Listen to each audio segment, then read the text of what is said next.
سلام زخبركم تخطاتلتي محدر نتورك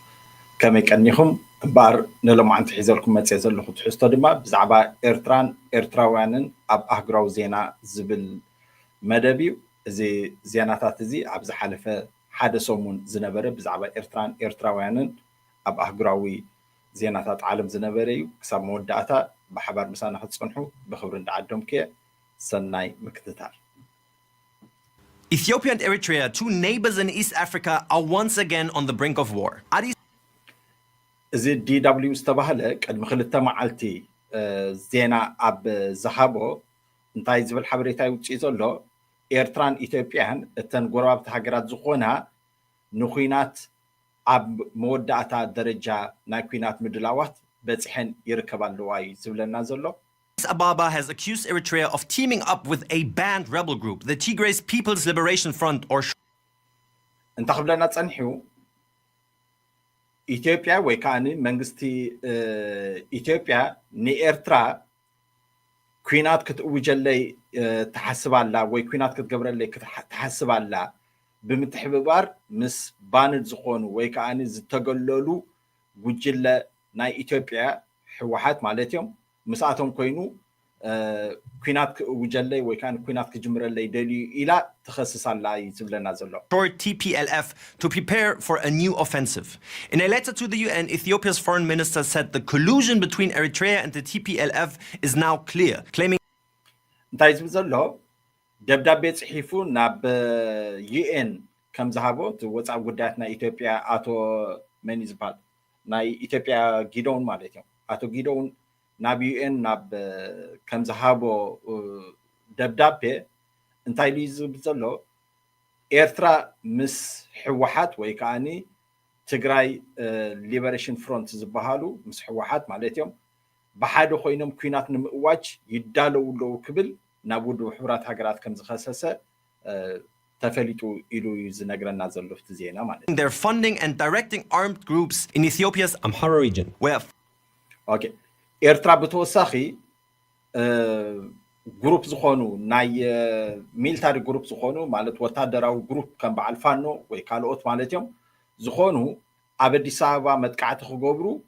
ባጀት ስላዓሎ ትእዛዝ ከዓ የመሓላልፋሉ ክብል ኣብቲ ዜና ገሊጽወሎ ማለት እዩ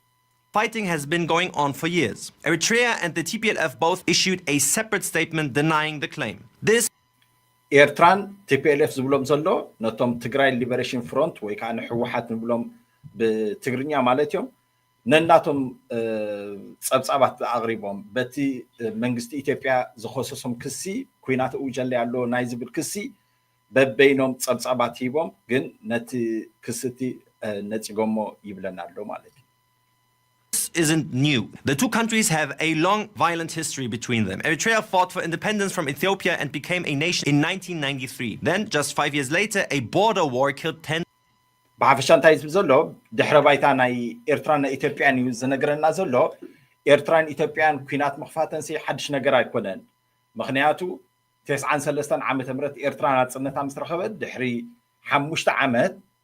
ብምክንያት ዶብ ምሳሓብ ኣብ ዓቢ ኩናት ከም ዝኣተዋ ይፍለጥ እዩ ክብለና ጸኒሑ of thousands. In 2018, things ኣማይታ ሽሓት ክማ ብሰንኪ እዚ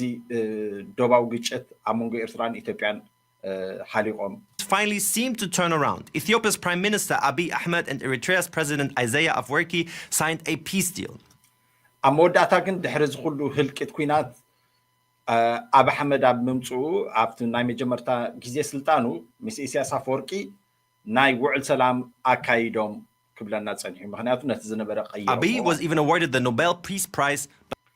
ኖበል ፒስ ናይ ኖበል ሰላም ተሸላሚ እውን ኮይኑ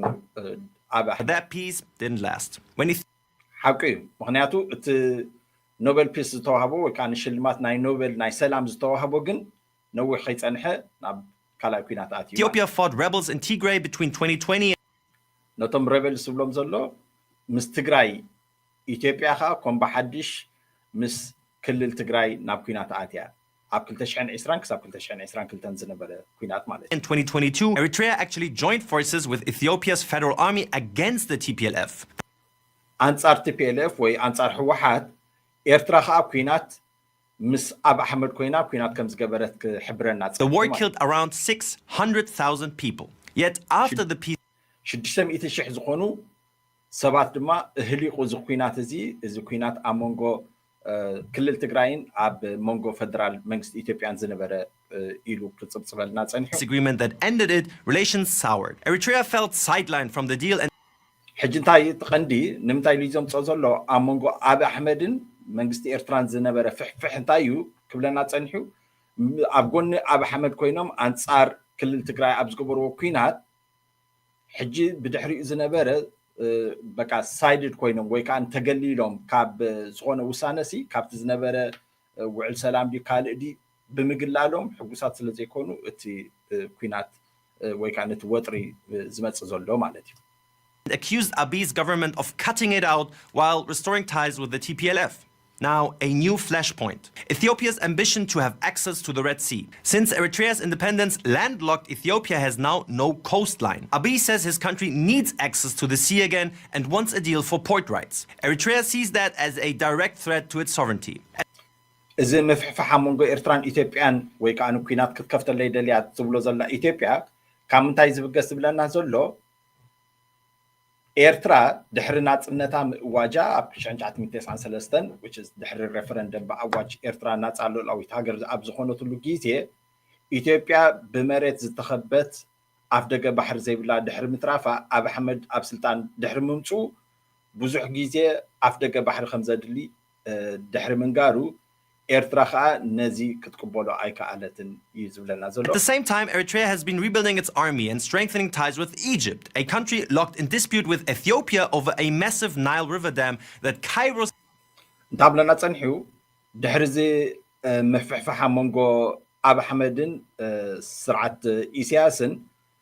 ኤርትራ ምስ ግብፂ አንጻር ኢትዮጵያ ኣብ ዝኾነትሉ ኣብዚ ሕጂ እዋን ጽቡቕ ዲፕሎማሲያውን ወታደራዊ ልምምድን ትገብር ኣላ says threatens its water supply. A US monitoring group, the Century, reported in June 2025 that Eritrea has been rearming and destabilizing its neighbors, something Asmara denies. ውድብ ሕብራት ሃገራት ከዓ ኤርትራ ነተን ጎረባብቲ ብኹይናትን ብዕግርግርን ትኸሳ ከም ዝነበረትን ኤርትራ ግን ነዚ ከምዘይ ተቀብሎን ከም ዝነጸጎን ክሕብረና This standoff turns violent. It won't stop at the border. Ethiopia and Eritrea back opposing sides in Sudan's civil war, so a clash between them could spill over, worsen that conflict and threaten vital shipping routes. እንታይ ክብለና ጸኒሑ እዚ ናይ DW ጸብጻባት ከም ዝሕብሮ ጸንሐ እንተዳ መንጎ ኤርትራን ኢትዮጵያን ኩናት ተኸሲቱ ንኤርትራን ኢትዮጵያን ጥራሕ ዘይኮነ ጽልዋ ዝኾነን ኤርትራ ኣብ ናይ ሱዳን ዘሎ ኩናት ኣብዚ ሕጂ እዚ ብዓቢ ኢዳ ምትእታው ብምግባራን ኢትዮጵያ እውን ከምኡ ብምግባራን ነቲ ኩሉ ኣብቲ ከባቢ ዘሎ ኣብ ቀርኒ ኣፍሪቃ ዘሎ ዓቢ ስጋኣት ከም ዝኸውንን ብዓቢኡ ከዓ ናይ ንግዲ መተሓላለፊ ዓቢ መሰናኽል ከም ዝኾነን እዩ ክገልጸልና ጸኒሑ In the Red Sea, millions could be forced to flee. ሚልዮናት ከዓ ካብ ዘሎ ብሰንኪቲ ኩናት ክማዛበሉ ከም ዝኽእሉ ክጽብጽበልና ጸኒሑ ናይ DW ኒውስ ቅድሚ 2 መዓልቲ ኣብ ዕለት 11 ዝገበሮ ጸብጻቢ Hello and welcome. ቀጽልና ብተመሳሳሊ እዚ ብፍላይ ኤርትራ ኩናት ክትከፍተለ ኢሉ ዝኸሰሶ መንግስቲ ኢትዮጵያ ብመንገዲ ወጻኢ ጉዳያት ናቱ ወጻኢ ጉዳያት ጊዶውን ማለት እዩ ዝኸሰሶ ኣብ ብዙሕ ዜናታት ናይ ዓለም ኣብ ዝሓለፈ ሳምንት ወፂሎ ካልእ ብተወሳኺ ፈርስት ዶት ዝበሃል ናይ ኣፍሪካ ኒውስ ካብ ሳውዝ ኣፍሪካ ጸብጻባት ከም ዝሕብርዎ ድማ ንዝስዕብ ኣቕሪቦም ኣለዉ Our top story is from the Horn of Africa. Eritrea has dismissed Ethiopia's accusations of preparing to launch a war as provocative, saber-rattling. እንታይ ክትብለና ጸኒሓ ኤርትራ ኢትዮጵያ ዝኸሰሰቶ ኣብ ልዕሊ ኤርትራ ኩናት ክትእውጀለይ ደልያላ ንዝብል ነጺጋቶ እዚ ከዓ ምስምስ ብምባል ኤርትራ ነጺጋቶ ይኽብለና ጸኒሑ Now this comes after Ethiopia accused Eritrea of actively preparing for a war in a letter to the UN chief Antonio Guterres. ነቲ ናይ UN chief ዝበሃል ወይ ከዓ ዋና ጸሓፊ ናይ ውድብ ሕብራት ሃገራት ኢትዮጵያ ደብዳቤ ብጽሓፈቶ መሰረት ኤርትራ ኣብ ልዕሊ ኩናት ክትእውጅ ትቀራርባላ ንዝብል كم زختبلو تصنحت إرترا نتيجاتولا كتبلنا تصنحها. In the letter, Ethiopia's foreign minister accused the Eritrean government of colluding with an opposition group based in Ethiopia's northern Tigray region. انتايو ሚኒስትር ወፃኢ ኢትዮጵያ አቶ ጊዶን ከም ዝሓበሮ ኣብቲ ደብዳቤ ምስ ኮላይድድ ማለት ብሕብረት ምስ ገለ ክፋል ናይ ትግራይ ሪጅን ዘለዉ ዕጡቃት ምስ ኣቶም ኮይና ብሓባር ኩናት ክትውጅ ኣብ ልዕሊ ኢትዮጵያ ትቀራረብ ኣላ ኢሉ ከሲሱ እያ ትብለና ዘላ። The group being talked about is the hardliner faction of the Tigray People's Liberation Front, or the TPLF. እዚ ኸዓ እቶም ግሩፕ ትብሎም ዘላ ገለ ክፋል ናይቲ ግሩፕ ትብሎም ዘላ ናይ TPLF ክፋል ወይ ከዓኒ ትግራይ ሊበሬሽን ፍሮንት ብትግርኛ ኸዓ ሕወሓት ትብሎ ማለት እዩ። The TPLF is a politically banned group that dominated the Ethiopian politics. ካብ ናይ እዞም TPLF ዝበሃሉ ካብ ናይ ኢትዮጵያ ፖለቲካ ዝተወገዙ ወይ ዝተኸልከሉ ግሩፕ እዮም ወይ ከዓኒ ጉጅለ እዮም ኢላ ክትሕብረና። For nearly 3 decades, Ethiopia has also accused Eritrea and the hardline opposition faction of funding, mobilizing, and directing armed groups to Ethiopia's Amhara, where the ካልኣይ ግዜ ልቃ ከምቲ DW ኒውስ ከም ዝሓበሮ እዚኦም ፈርስት ፖስት ዝበሃሉ እውን ፈርስት ፖስት ኣፍሪካ ዝበሃሉ እውን እንታይ ዝብሉ ዘለዉ ንዝሓለፈ 30 ዓመታት ዝኸውን ኢትዮጵያ ኣብ ልዕሊ ኤርትራ ዕጡቃት ብፍላይ ኣብ ክልል ኣምሓራ ትዕጥቅን ባጀት ትስልዕን ተዋፍርን ምህላዋ እዩ ዝኸስስ መንግስቲ ኢትዮጵያ ትብለና ኣላ። The federal army has been facing rebels for several years. The latest clash highlights the escalating tensions between the two neighbors over control of the Red Sea. እዚ ኣብ ቀረባ ግዜ መፂ ዘሎ ወጥሪ ከዓ ብሰንኪ ምቁፅፃር ናይ ቀይሕ ባሕሪ ዘምፅኦ ምዃኑ ትሕብረና ዘላ። Now, Ethiopia legally lost access to the Red Sea after Eritrea's independence. Prime Minister Abiy Ahmed has reiterated his desire for Ethiopia to regain Red Sea access several ድሕሪ ብሕጋዊ መሰረት ኤርትራ ናጽነታ ድሕሪ ምርካባ ብሕጋዊ መሰረት ኢትዮጵያ ናይ ባሕሪ ኣፍ ደገ ከም ዝተዓጽዋ ክትገልጽ ጸኒሓ እንተኾነ ግን ሪትሬት ትብሎ ዘላ ብተደጋጋሚ ኣብ ኣሕመድ ግን ኣፍ ደገ ባሕሪ ከም ዘድልዮ ድሕሪ ምግላጽ እዩ እዚ ወጥሪ እዚ ዝመጽእ ዘሎ ትብለና ዘላ times, and this has caused alarm in Eritrea. እዚ ኸዓ ኣብ ኤርትራ ዓብ ዝኾነ ስጋኣታት ፈጢሩ ኣብ ኣሕመድ ብዛዕባ ኣፍ ደገ ባሕሪ ብዝራቡ ማለት እዩ። Though Ethiopia has insisted that it wants to engage in good faith negotiations with its neighbor, Eritrea is not convinced. እንታይ ትብለና ጸኒሓ ዶክተር አብይ ወይ ካን መንግስቲ ኢትዮጵያ እዚ ዝብሎ ዘለኹ ኣፍ ደገ ባሕሪ ሲ in good faith ማለት ብሰላማዊ መንገዲ ብልዝብ ብምዝራቤ ዝደልየ እኳ እንተበለ ኤርትራ ግን ክትኣምኖ ይከኣለትን ወይ ካን ክትቅበሎ ይከኣለትን ነትናቱ ምክንያት። In recent months, Eritrea has been strengthening ties with Ethiopia's top rival, Egypt. And Ethiopia has faced intense backlash from Egypt and the Sudan over its Grand Ethiopian Renaissance Dam. እንታይ ክትብለና ጸንሐት ድሕሪ እዚ ኣብዚ ወጥሪ እዋን እዚ ኤርትራ ምስ አንጻር ናይ ኢትዮጵያ ዘላ ኣብዚ ግዜ እዚ ምስ መንግስቲ ግብፂ ዓብ ዝኾነ ወይ ከዓ ጽቡቕ ዝኾነ ዲፕሎማሲ ከም ትገብር ዘላ እዩ ዝግለጽ። ምክንያቱ ከም ትኽትብሎ ጸንሐት መሰረት መንግስቲ ኢትዮጵያ መንግስቲ ግብፅን መንግስቲ ሱዳንን በቲ ምስራሕ ናይቲ እንታይ ይባል ዳም ወይ ካኒ ግድብ ናይ ብሉ ናይል ማለት ብሰንክቲ ናይ ግድብ መመንጨዊ ሓይሊ ኤሌክትሪክ ዝሰራሕቶ ኢትዮጵያ ብጣዕሚ ከም ዝተቆጥዑን ከም ዘይተቀበልዎን ወይ ካኒ ፍሕፍሕ ከም ዘምፀን ክትገልጸልና ጸኒሓ። ብተወሳኺ ከም ዝኽብሎ ጸናሕኹ ብፍላይ እዚ ኢትዮጵያ ከሲሳቶ ዘላ ምድላዋት ኤርትራ ንኩናት ኣብ ልዕሊ ኢትዮጵያ ትዳለዋ ኣላ ዝብል ክሲ ኣብ ብዙሕ ኣብ ዝተፈላለየ ዜናታት ናይ ዓለም ኣብ ዝተፈላለየ ኢኻ ትረኽቦ። ሓደ ካብቲ ዜናታት ናይዚ ዓለም انت دقا كان رئي خوينا بي بي سي نرؤسو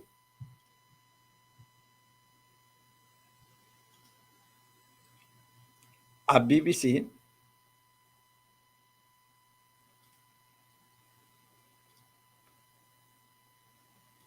اوكي بي بي سي نرؤسو منتاي اوصيهم له اوكي sorry add to the stage okay okay share screen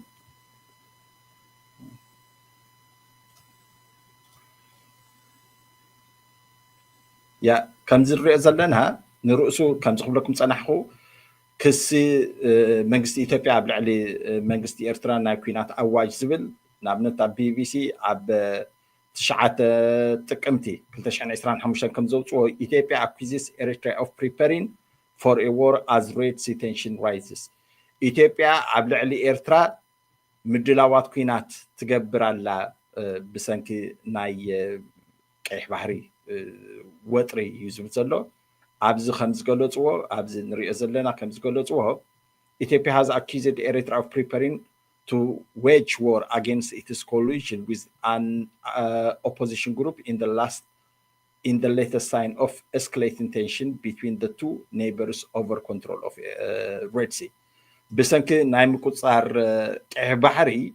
إثيوبيا ني إرترا كوينات كتوجلي وكان كوينات كتجمر لي دلع بمتحبار مسنا إثيوبيان opposition group يلوم زلو مستقاومتنا إثيوبيا كوينوم بحادة عبل عليه كوينات كوجد اليوم زبل كسي سايز ولنا زلو Ethiopia accuses is continued in the letter sent by its foreign minister كان زخن بلوص أنا جيدون تيموثيوس ناب ودو حورات هاجرات تشيف وكان وانا صحفي أتو غوتيرس كم زلأخو إيرترا عبل على إثيوبيا كوينات كتكفت حسب على زبلي تماساساليو نبلو زلنا اتوتري مستقراي تي بي ال اف وكان تقراي ليبريشن تقراي بيبلز ليبريشن فرونت وكان حوحات نبلهم بتقرنيا مساعتهم بمتحبار مسقلو وجيل ليلي ونطريش وزلو مسقلو وجيل لي مساعتهم بمتحبار كوينات كفت اللي دالي على زبلي عطو يمانه قبر مسقل منستر زينا نا إرترا جن اوفيشالي بي بي سي خمس حبرو ابز خنريو صنحنا بي بي سي خمس حبرو إرترا ناي ودو حورات هاجرات زمصا بمنجد إثيوبيا كسي وقعو كانت زي ملست جن بمنجد منستر زينا عطو يمانه قبر مسقل ابيلا كم ذهبتو بي بي زبلو زلو زوم بروغريسيف بارتي وكان بلصقنا زبحالو معناتيو بي بي لوچو زلو اوكي اتو يمانه قبر مسقل اب تويتر كم زملوسو جن بي بي لو زلو بروغريسيف بارتي وكان بلصقنا بارتي obsessed yesterday's speech in the House of People's Representative with two waters Blue Nile and Red Sea እዚኦም ሲ በቃ ከምዚ ብክልተ ነገራት ጥራሕ ቀጻሊ ዝዛረቡ ዘለው እዮም እዞም ብልጽግና ፓርቲ ወይ ፕሮግሬሲቭ ፓርቲ ዝበሃሉ ሲ ብክልተ ማያት ዝዛረቡ ውዕሉለው በቲ ብሉ ናይል ዝብሎ ዘሎ ብሉ ናይል እቲ ሓፅቢ ወይ ከዓ ዳም ናይ ብሉ ናይል ኣብ ኢትዮጵያ ዘሎ ሓይሊ ኤሌክትሪክ መመንጨው ማለት እዩ ብኻልኣይካ ብቀይሕ ባሕሪ is bizarre and mind boggling by all standard bizarre ማለት ከምዚ በቃ እንታይ ዝባል ቢዛር ሲ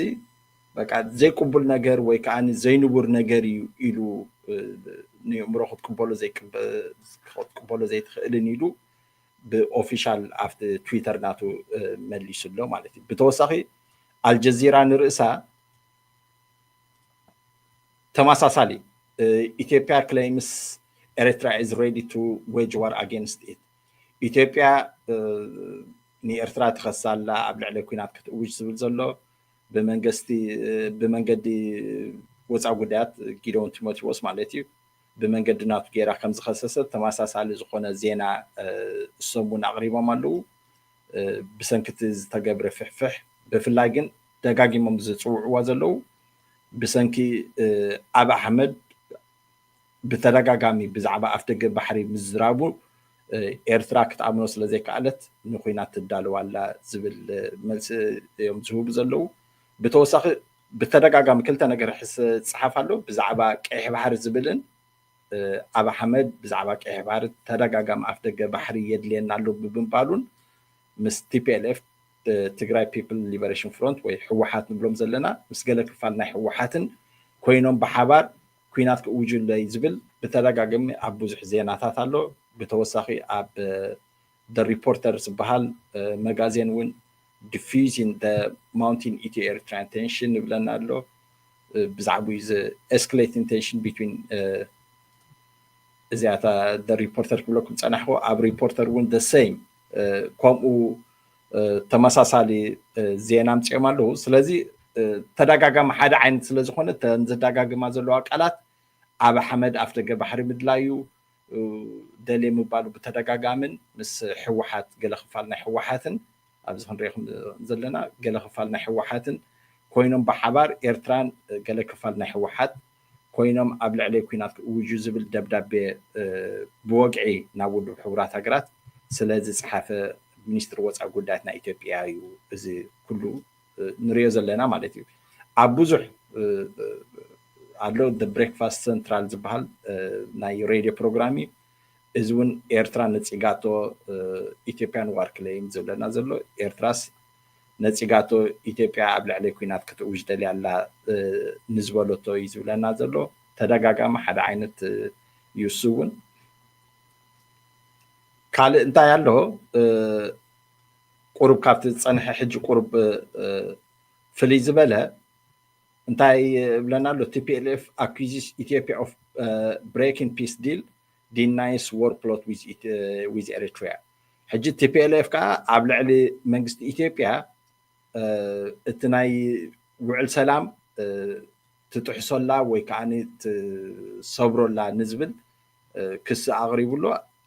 ብተወሳኺ ከዓ እንታይ ገይሩ ምስ ኤርትራ ኮይነ ኩናት ምእዋጅ ወይ ከዓኒ ኣብ ልዕሊ ኢትዮጵያ ኩናት ክገብር ከም ዘይደሊ ወይ ከዓኒ ከም ዘይኮነ ነቲ ዝመፀ ክሲ እውን እሱ እውን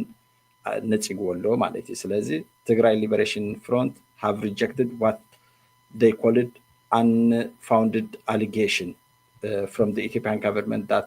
are preparing for war in alliance with Eritrea ብምትሕብባር ምስ ኤርትራ ኣብ ልዕሊ ኢትዮጵያ ኩናት ክገብር እዩ ንዝብል ክሲ ነፂግዎ እዩ ዝብለና ዘሎ ተመሳሳሊ ብዛዕባ ኣብ መንጎ ኣብ ኣሕመድን መንግስቲ ሕወሓትን ወይ ከዓኒ ውድብ ሕወሓትን ዝነበረ ኩናት እዩ እቲ ታሪክ ዝገልፅ ዘሎ ብሓፈሻ ግን እቲ ቀንዲ ዜናታት ዘሎ ኢትዮጵያ ንኤርትራ ኩናት ክትውጀለይ ደልያ ኣላ ዝብል ክሲ እዩ ማለት እዩ ስለዚ ብምትሕብባር ምስ ቲፒኤልኤፍ ወይ ከዓ ሕወሓት ዝብል ስለ ዝነበረ ሕወሓት እውን ነዚ ክሲ እዚ ነፂጎም ኣለዉ ማለት እዮም ካልእ ብጀካ እዚ ካብ ዝፀናሕናዮ ክስታት ናብ ካልእ እንተሰጊርና እዚ ኤፒኤ ኒውስ ዝተባህለ ማለት እዩ ብዛዕባ ኤርትራ ኮንፈረንስ ብተወሳኺ ከም ዝክብሎ ፀናሕኩ ካብኡ ውፅእ ዝበለ እንታይ እዩ ኤፒኤ ኒውስ ዝተባህለ ኤርትራ ኮንፈረንስ ሉክስ ቱ ስትሬንግዝ ኣዳልት ኤዱኬሽን ናይ ዓበይቲ ትምህርቲ ማለት እዩ ናይ ዓበይቲ ትምህርቲ ዝበዝሕ ግዜ ንወለዲ ንዓበይቲ ሰብ ሓዳር ገለ ዝወሃብ ትምህርቲ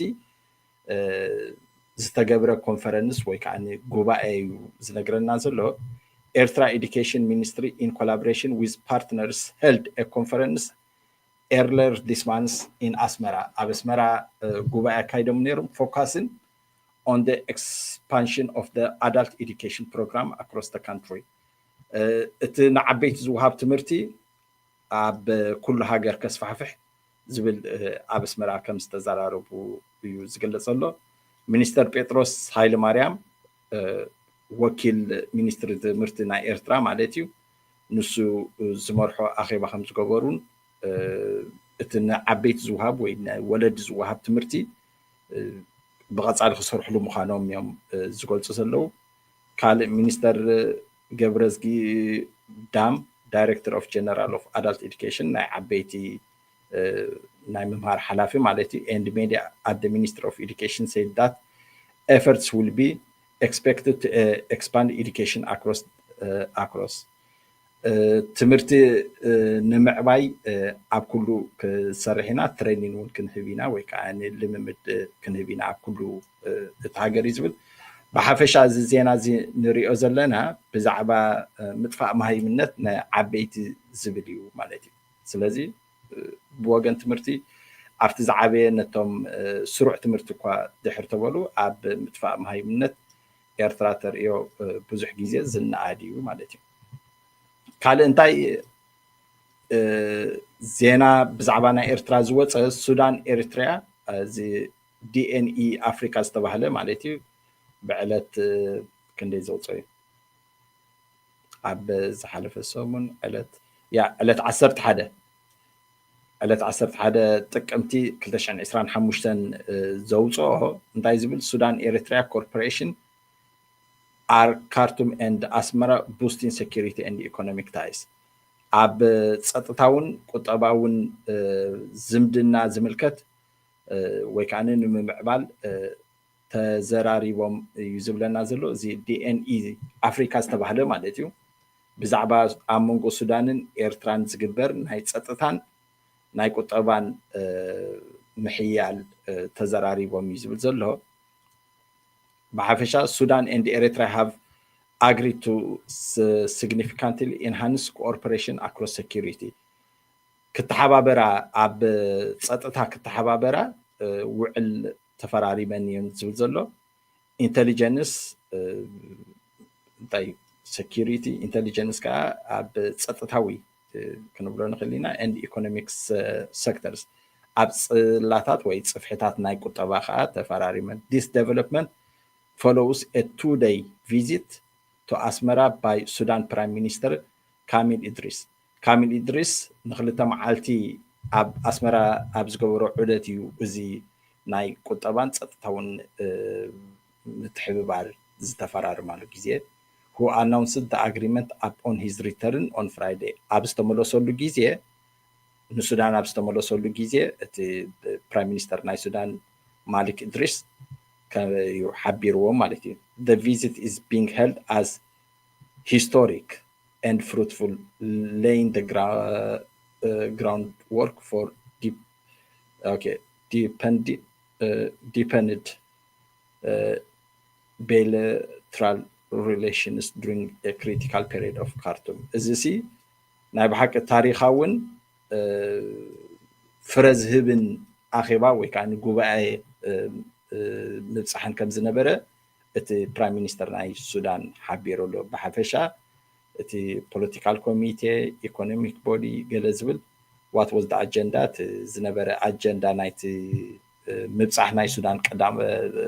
ቀዳም ሚኒስተር ብዛዕባ ፖለቲካል ኮሚቴ ተዛሪቦም ኢኮኖሚክ ቦዲ ጆይኒንግ ኢኮኖሚክ ቬንቸርስ regional coordination ab ምትሕብባር ናይ እቲ ዘሎ ጎረባብቲ ሃገራት ውን ተዘራሪቦም ማለት እዮም ስለዚ ጽቡቕ እዩ ሱዳን ውን ኣብ ከምዚ ኣብ ምርግጋእ ክበፅሑ ተስፋ ንገብር ብሓፈሻ ማለት እዩ ካልእ the same Sudan Eritrea agreed on security cooperation new economic project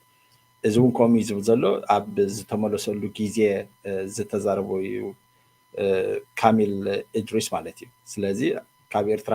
ምብፃሕ ኣብ ዝተመለሰሉ ግዜ ከምዚ ክንብሎ ፀንሕና ኣብ ጸጥታውን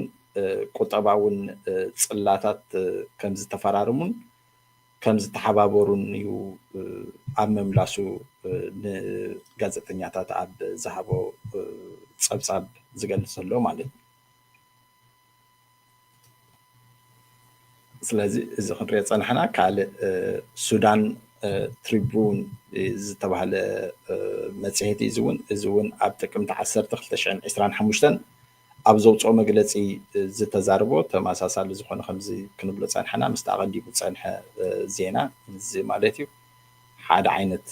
መልእኽቲ ዘለዎ ማለት እዩ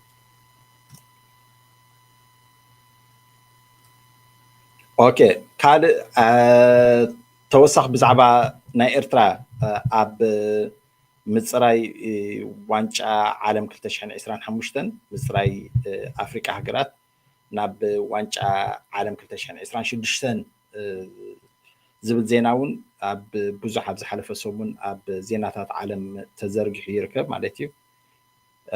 ሄድ ቶፒክስ ዝተባሃለ ናይ ናይጀርያ መፅሄት ከም ዝሕብሮ እንታይ ዝብል ኤርትራ ዊዝድሮዋልስ ኦፈር ሱፐር ኢግልስ ወርልድ ካፕ ኳሊፊኬሽን ላይፍ ላይን ኤርትራ ካብቲ ንምፅራይ ዋንጫ ዓለም 2026 ናይ ሃገራት ኣፍሪቃ ብምንሰሓባ ወይ ከዓኒ ብምውፃኣ ብወለንታ ብምውፃኣ ነቶም ሱፐር ኢግልስ ዝብሎም ዘሎ ናይ ናይጀርያ ናሽናል ቲም ወይ ከዓ ሃገራዊ ናይ ናይጀርያ ኩዕሶ ተፃወቲ ዓብ ዕድል ዝፈጥር ይብል ኣሎ ምክንያቱ ናይጀርያ ኣብዚ ዝግበር ዘሎ ምፅራይ ዋንጫ ዓለም 2025 ናይ ሃገራት ኣፍሪቃ ፅቡቅ ነጥብታት ስለ ዘይዋህለሉ ኤርትራ ምውፃእሲ ፅቡቅ ዕድል ክኾነልና ይኽእል እዩ ኢሎም ኣውፅኦም ኣለዉ ማለት እዮም ካልእ ብተወሳኺ እንታይ ዝብል ኣውፅኦም ኣለዉ ካልእ እዚ እውን ዋን ፉትቦል ዝተባሃለ መጋዚን እዩ ኣብ ጥቅምቲ 12 2025 ናብ ዘውፅኦ how Eritrea pulled out could boost ዘይዱስ ወርልድ ካፕ 2026 ሆፕ እዚ እውን ዘይዱስ ዝተባሃለ ናይ ናይጀርያ ተፃዋታ እዩ ስለዚ ሓደ ካብቶም ህቡባት ተፃወቲ ናይ ናይጀርያ ስለዝኾነ ዕድላት ኣብ 2026 ናይ ምፅራይ ዋንጫ ዓለም ዕድላት ዝፈጥር እዩ ዝብለና ዘሎ which is ከም ናይ ናይጀርያ ማለት እዩ ሓንቲ ካብቲ ዘውፅዎ ግን ኣብዚ ብፍላይ ከም ንሪኦ ኣብዚኣ እንተደኣ ርኢናዮ እንታይ ዝብል ዘሎ Eritrea's unexpected withdrawal from 2026 World Cup qualifying series has provided a potential boost to Nigeria's qualification hopes. እዚ ከም ዝንብሎ ፀንሕና ናይጀርያ ዓብ ተስፋ ዝህብ እዩ ግን እንታይ ኣሎ ብዝን ሄለ Eritrea's decision to pull out before the Confederation of African Football qualification commands has a significant impact on overall structure of the qualifying process. ብሰንኪ ኤርትራ ካብ ናይ ምፅራይ ዋንጫ ዓለም ናይ ኣፍሪቃ 2026 ናይ ዋንጫ ዓለም ምፅራይ ናይ ሃገራት ኣፍሪቃ ምውፃእሲ እቲ ዝነበረ ሕግታት ቀይሮሞ ማለት እዮም ምክንያቱ ትሽዓተ ግሩፕስ ነረን ተንሽዓተ ካ በቢ6 ሃገራት ዝሓዛ ስለ ዝነበራ ኤርትራ ኣቀዲማ ስለ ዝሓበረት ከም ዘይተሳተፍ ኣብቲ ናይ ምፅራይ ዋንጫ ዓለም ናይ ሃገራት ኣፍሪቃ ናይ 2026 እቲ ዝነበረ ሕግታት ከም ዝተቀየረ ብሰንኪ ናይ ኤርትራ ምውፃእ እዩ ዝገልጽ ዘሎ ብሓፈሻ እንታይ ተቀይሩ ዘሎ ሕግታት እንታይ ገይሮሞ እዚ እቲ ሕጂ ዘሎ ነጥብታት እዩ ኣብ ግሩፕ ኤ በዓል ግብፂ ቡርኪና ፋሶ ገለለዋ ኤርትራ ኣብ ግሩፕ ኢ ነራ ኤርትራ ዝብል ኣብዚ ንህለ ንሪኦ ንኸውን ኢና ይቕሬታ ምክንያቱ እንተደኣ ከምኡ ኮይኑ በዚ ሓቆም እዮም ምክንያቱ ፊፋን እቲ ናይ ኣፍሪካን እንታይ ሽሙ እቲ ካፕ ኣፍሪካ ኳሊፋየርስ ዝበሃል ክልቲኦም ነቲ ሕጊ እንታይ ኢሎም እዮም ቀይሮሞ ኤርትራ እንተደኣ ካብ ግሩፕ ኢ ወፂኣ እቲ ዝፃወትኦ ፀወታ 5 ጥራሕ ስለ ዝኾናተን ሃገራት ውሕድ ፀወታታት ስለ ዝፃወታ እቲ ዝወሃበን ነጥቡ ከዓ ክውሕድ ስለ ዝኾነ እንታይ ዝብል ሓድሽ ሕጊ ውፅኦም ንኣብነት ካብዘን ግሩፕ ኤ ዘለዋ እታ ዝተሓተት ንኣብነት ጅቡቲ ዝተሓተ ነጥቢ ኣለዋ ጌና ቀፃሊ ዘሎ ፀወታ ግን ዝተሓተ ነጥቢ ጅቡቲ እንተደኣ ኣለዋ ኮይኑ ካብ ነፍሲ ወከፍ ግሩፕ እቲ ዝተሓተ ነጥቢ ዘለዎ ንኣብነት ግብፂ ምስ ጅቡቲ ዝተፃወተቶ ፀወታ ኣብ ነጥቢ ኣይሕሰብን እዩ ዋላ ብዙሕ ንኣብነት 5 ብባዶ ድያ ስዒራታ ዋላ ካልእ እታ መወዳእታ ድሕሪት ዝወፀት ጋንታ ምስ ዝኾነት ሃገር ዝተፃወቶ እቲ ነጥቢ ኣይሕሰብን እዩ ስለዚ ነቲ ሕጊ ብኦም ቀይሮሞ ሳማሪ ንምግባር ወይ ንምድጋም ንኣብነት ጅቡቲ ዝተሓተ ነጥቢ እንተደኣ ኣለዋ ካብ ግሩፕ ኤ ግብፂ ትኹን ቡርኪና ፋሶ ሴራሊዮን ጊኒ ቢሳው ኢትዮጵያ ምስ ጅቡቲ ዝተፃወቶ ምስ ጅቡቲ ተፃዊተን ዘብፅኦ ነጥቢ ኣይክሕሰብን እዩ ማለት እዩ ስለዚ እዚኣ ከዓ እንተ ደኣ ሳውት ሱዳን ከዓ ከምዛ ዘላቶም ተቐፂላ ዝተሓተት ክትከውን እያ ካብታ ግሩፕ ነፍሲ ወከፍ ኣብዚአን ዘለዋ ግሩፕ ኣብ ግሩፕ ዘለዋ ሃገራት እንተ ደኣ ምስ ሱዳን ተፃዊተን ምስ ሱዳን ዝተፃወተኦ ምስ ሳውት ሱዳን ማለት እዩ ምስ ሳውት ሱዳን ዝተፃወተኦ ተፃዊተን ምስ ሳውት ሱዳን ተፃዊተን ዝገበርኦ ነጥቢ ኣይክሕሰብን እዩ ስለዚ ብከምኡ ኩላቶም ሓደ ዓይነት ዕድላት ክወሃቦም ምእንቲ ነዚ ሕጊ ፊፋ ቀይርዎ ኣሎ ማለት እዩ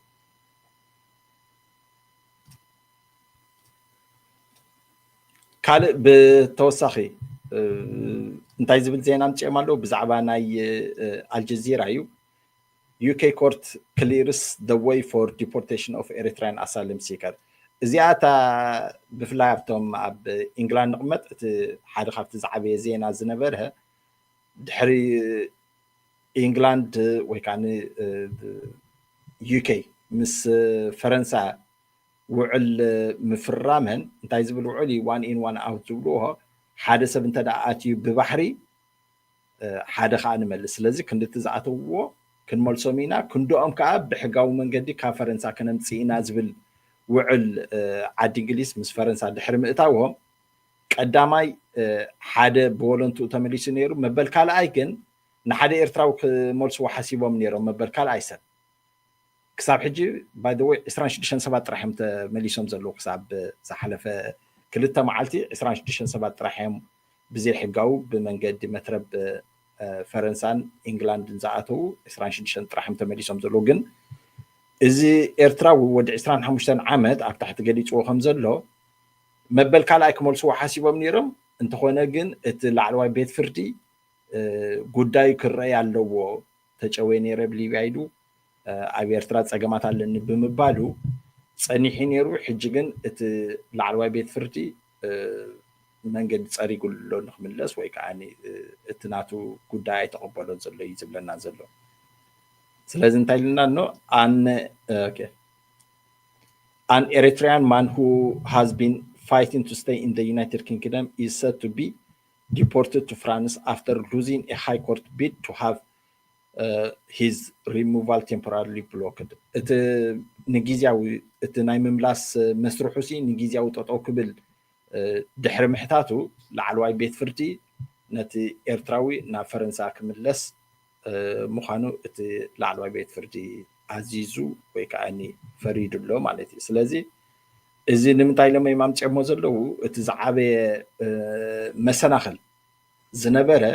ሓደ ካብቲ መሰናኽል ወይ ነቶም ብፍላይ ፖለቲሻንስ እቲ ኤርትራዊ መበል ካልኣይ ክመልስዎ ዝሓሰቡ ላዕለዋይ ቤት ፍርዲ ስለ ዘፅንሖ ጉዳዩ ክርአ ኣለዎ ስለ ዝበሎም እቲ ዝገበርዎ ውዕል ኣብ መንጎ መንግስቲ ዓዲ እንግሊዝን ፈረንሳን ዝገበርዎ ውዕል ኣይክሰርሕን ኢሎም ብዙሓት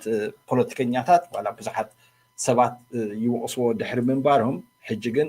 ላዕለዋይ ቤት ፍርዲ ነቲ ኤርትራዊ ናብ ፈረንሳይ ክምለስ ምግባሩ ወይ ከዓ ንምእዛዙ ዓብ ለውጢ ኣብቲ ዘሎ ውዕል ዓብ እምነት ክገብሩ ከም ዝኽእሉ እዩ ዝግለጽ ዘሎ ማለት እዩ ስለዚ እቲ ኤርትራዊ ወዲ 25 ዓመት ኤርትራዊ እዩ who cannot be named for legal reasons ሽሙ ክንጠቕሶ ክትቀሳ ከልኒ ብምኽንያት ሕጊ crosses the England Channel in August ኣብ ሓምለ እዩ ናብ ኢንግላንድ ኣትዩ ብመንገዲ መትረብ ናይ ፈረንሳን ናይ ዓዲ እንግሊዝን ማለት እዩ was originally to be removed on Wednesday እቲ ሽዑ ዋን ኣብ ረቡዕ ክመልስዎ ሓሲቦም ነይሮም under one in one out pilot scheme agreed between the UK and France in July ኣብ ሓምለ ከም ዝተፈራረምዎ ክመልስዎ ሓሲቦም ነይሮም ከምዚ ንብሎም ዘለና ግን ላዕለዋይ ቤት ፍርዲ ኣፅኒሕዎ ነይሩ ሕጂ ግን ነቲ ዘቕረቦ ኬዝ ወይ ከዓ ነቲ ዘቕረቦ ምኽንያታት ክቕበሎ ኣይከኣልን ብዓብዪ እንታይ ይድዎ ዘሎ እቲ ዘቕረቦ ምኽንያታት ሲ ሓደ ዓይነት ኣይነበረን ዝተዋጃበረ ስለ ዝነበረ ክቕበሉ ወይ ከኣሉ እንቶም ቤት ፍርዲ ስለዚ ንፈረንሳይ ክምለስ ኣዚዞም ኣለዉ ማለት እዮም ካልእ እዚ the best things happen when ክሳብ ሕጂ ስለ ዝተኸታተልኩምና ብጣዕሚ ኣዝየ ዘመስግነኩም ካልእ ብተወሳኺ ሓደ ኤርትራዊ ኣብ ቀረባ ግዜ ምብፃሕ ናብ ኤርትራ ዝገበሮ እውን ብኸፊል ክንርኢ ኢና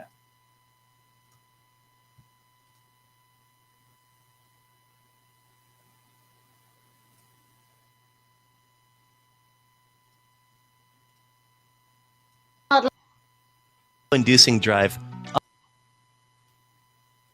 Ethiopia has insisted that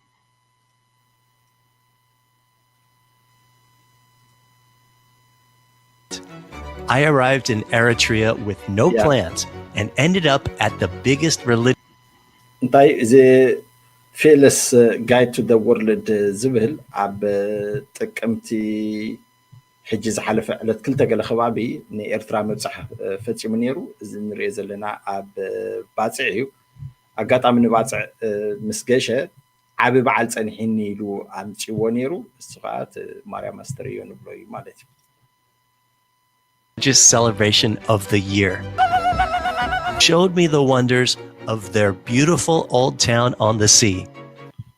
ብሓፈሻ ዝምፅዮ ዘለኹ ብዓይኒ ወፃእተኛታት ኤርትራ ከመይ ትመስል ኣላ ዝብል እዩ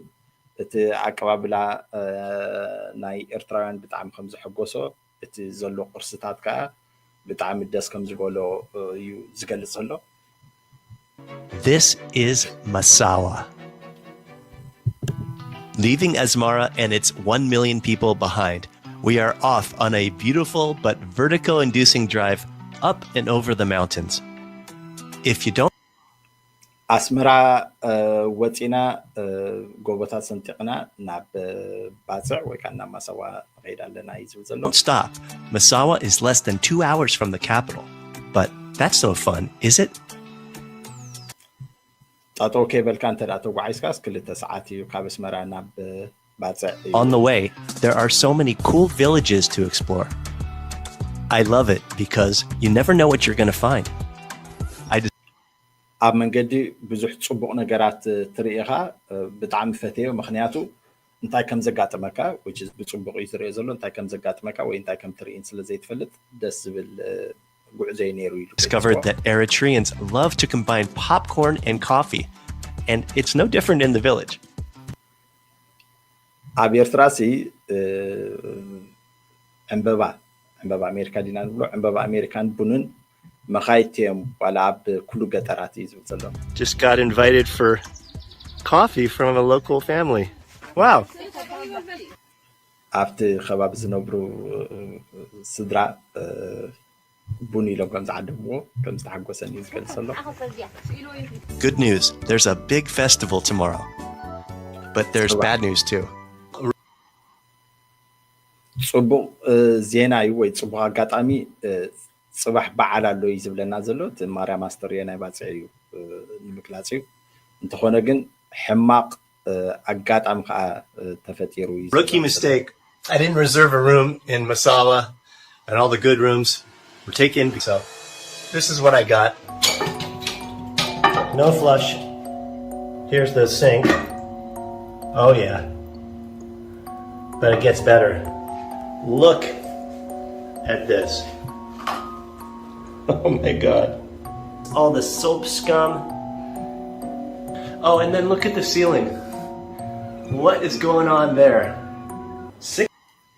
ብሓፈሻ እንታይ ክብል ፀኒሑ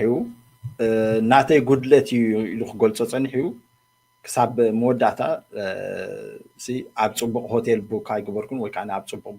ሆቴል ቦታ ይሓዝኩን ኣብ መወዳእታ ስለ ዝነበረ ነዚ ሒዘ ግን ማይ ዘይብሉ ሻወሩ ዝረስሐ ሞ ከዓ $60 ንመዓልቲ ኣኽፊሎሞ ማለት እዮም $60? Really? Okay, enough complaining.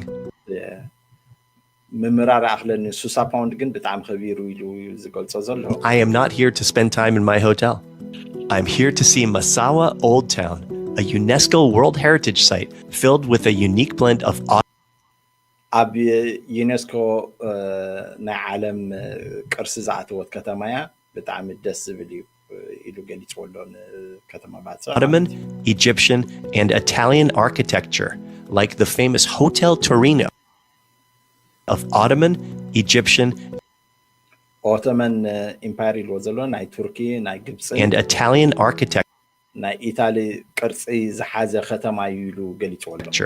like the famous Hotel Torino, built in 1938. ብፍላይ ሆቴል ቶሪኖ ኣብ ግዜ መግዛእቲ ጣልያን ዝተሰርሐ ብጣዕሚ ጽቡቕ መንባሩ ገሊጹ ኣሎ ብሓፈሻ ብዛዕባ ኤርትራውያንን ኣብ ኣህጉራዊ ዜና ዝመጽእ በብሰሙኑ ተስፋ ይገብር ሒዘልኩም ክመጽእ እቲ ዝነበረ መደብ ክሳብ ሕጂ ብጽሞና ምክትታልኩም ኣዝየ የመስግን ካልእ ግዜ ብኻልእ ኣጋጣሚ ክንራኸብ ኢና ቅድሚኡ ግን እቲ ዝነበረ በዓል ናይ ኣስተር እዮ ወይ ከዓ ዕረፍታ ናይ ድንግል ማርያም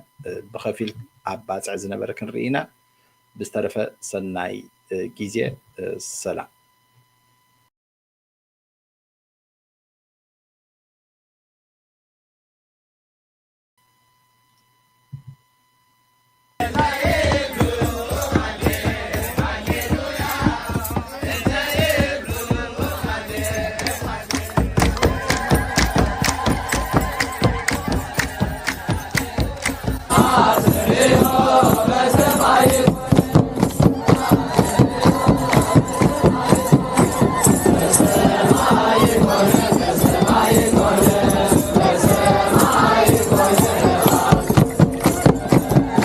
We've reached